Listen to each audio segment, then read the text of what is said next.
Welcome back. Well, we never know when we're going to have a disaster, so we are here to talk about preparing for one with Judith Troutman.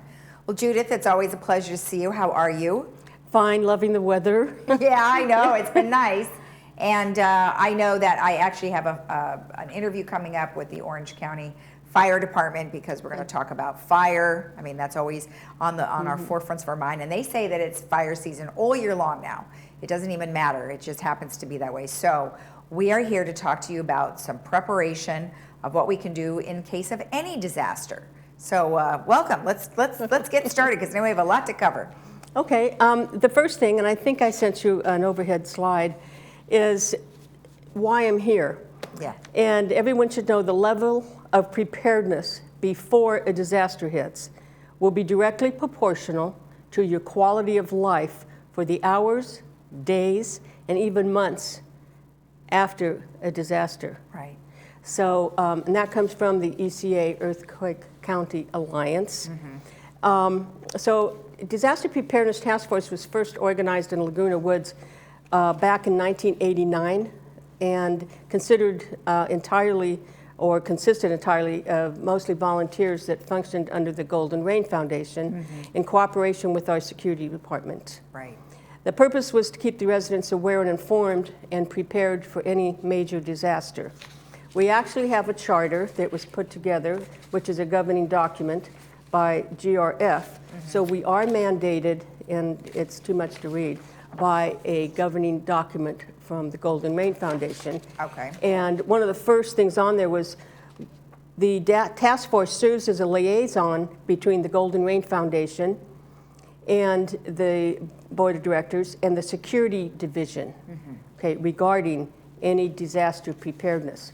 So that's what mandates us and gives us our guidelines. And prior to 2016, the task force published and maintained a series of articles in preparation and offered residents free related training classes and low-cost emergency supplies. Right. All of the supplies I brought today that I'll hit on just briefly, we sell at cost. We make no money on them at all. Right. And so this task force has always been pretty much manned by volunteers here in the village, and we need more volunteers.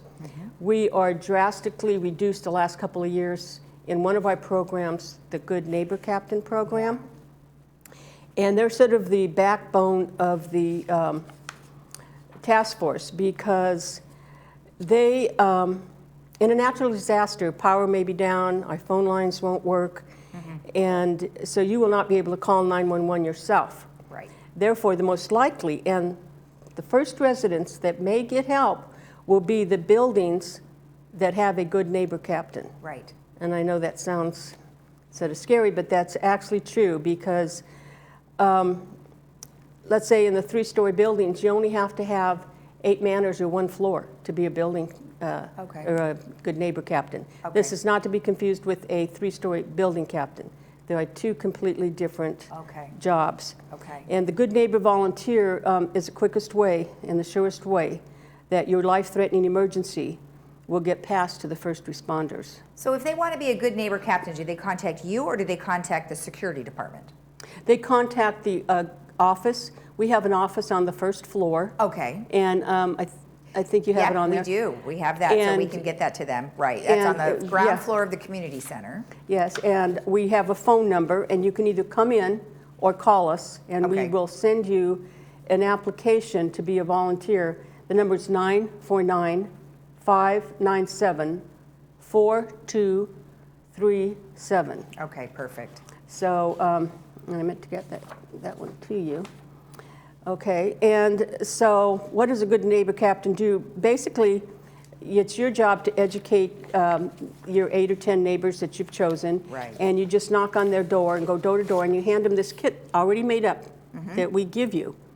So it's not that much work, and you give them that packet, and there's all kinds of good information in there how they can be prepared. Great. And then you let them know that in a real disaster, you will come back and knock on their door and check for any major injuries.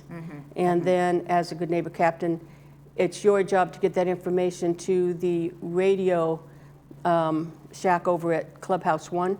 Okay. Because they're going to have the only form of communication Right. at right. that point. So it's real important for, the cluster, like you said, to have somebody that represents all of them. So that way, that individual can communicate, like you said, with all of the other folks that are involved to make sure that they're all on the same page. Now, when you talk about, and I wanted to make sure that you get to some of these other items, but why don't we have you come back and we'll have maybe you and Eric Nunez talk about the Good Neighbor Captain, and we'll go more in depth about that, and maybe you can have some samples of what they get.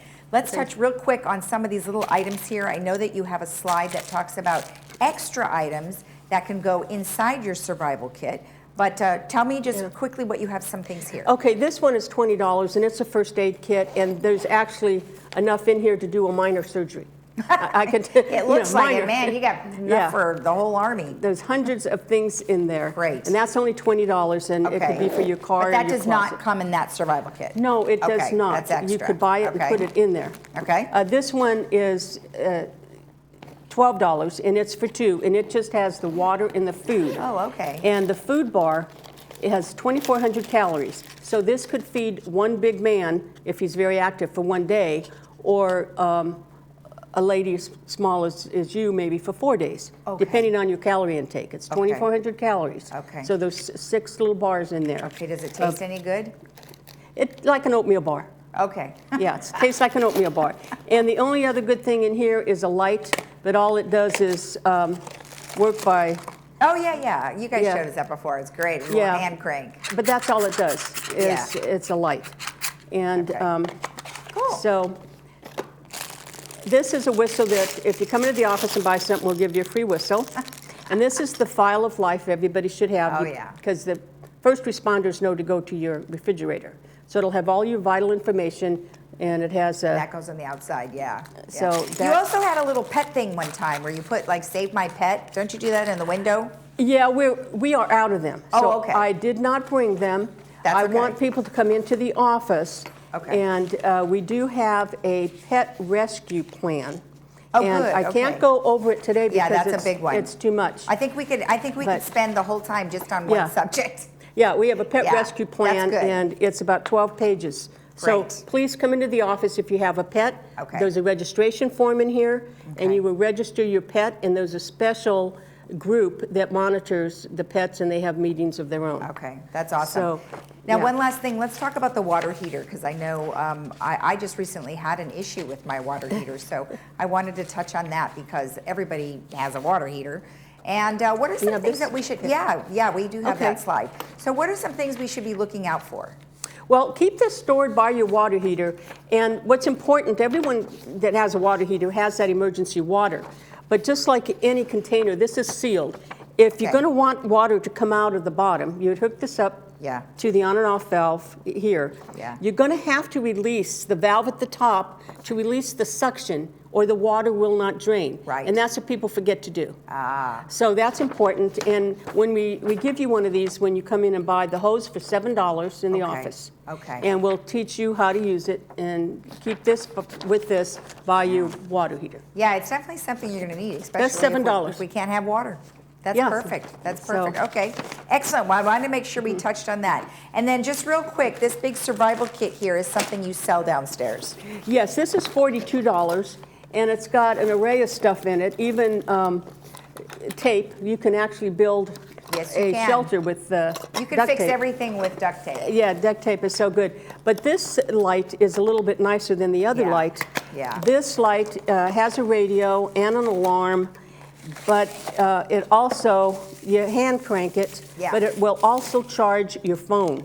Oh, yeah, So cool. if you at least have a phone tower somebody nearby, you can charge it with your hand, and it's got a place to plug in to charge your phone. That's perfect. So that's a real handy gadget. You can buy just this alone online for $17 at Amazon. Oh, wow. And how much was the whole kit again? The whole kit's $42. $42. That's and great. at cost, and there's about $50 worth of stuff in there. That's great. Well, I appreciate you sharing all this information with us.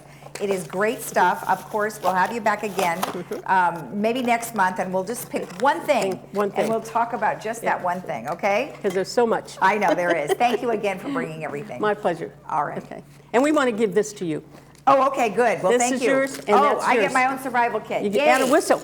Oh, good. Oh, the crew's going to love me and my whistle. All right. Thank you again. Okay.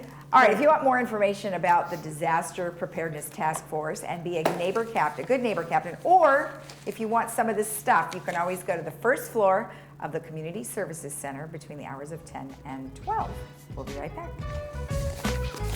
Blow my whistle.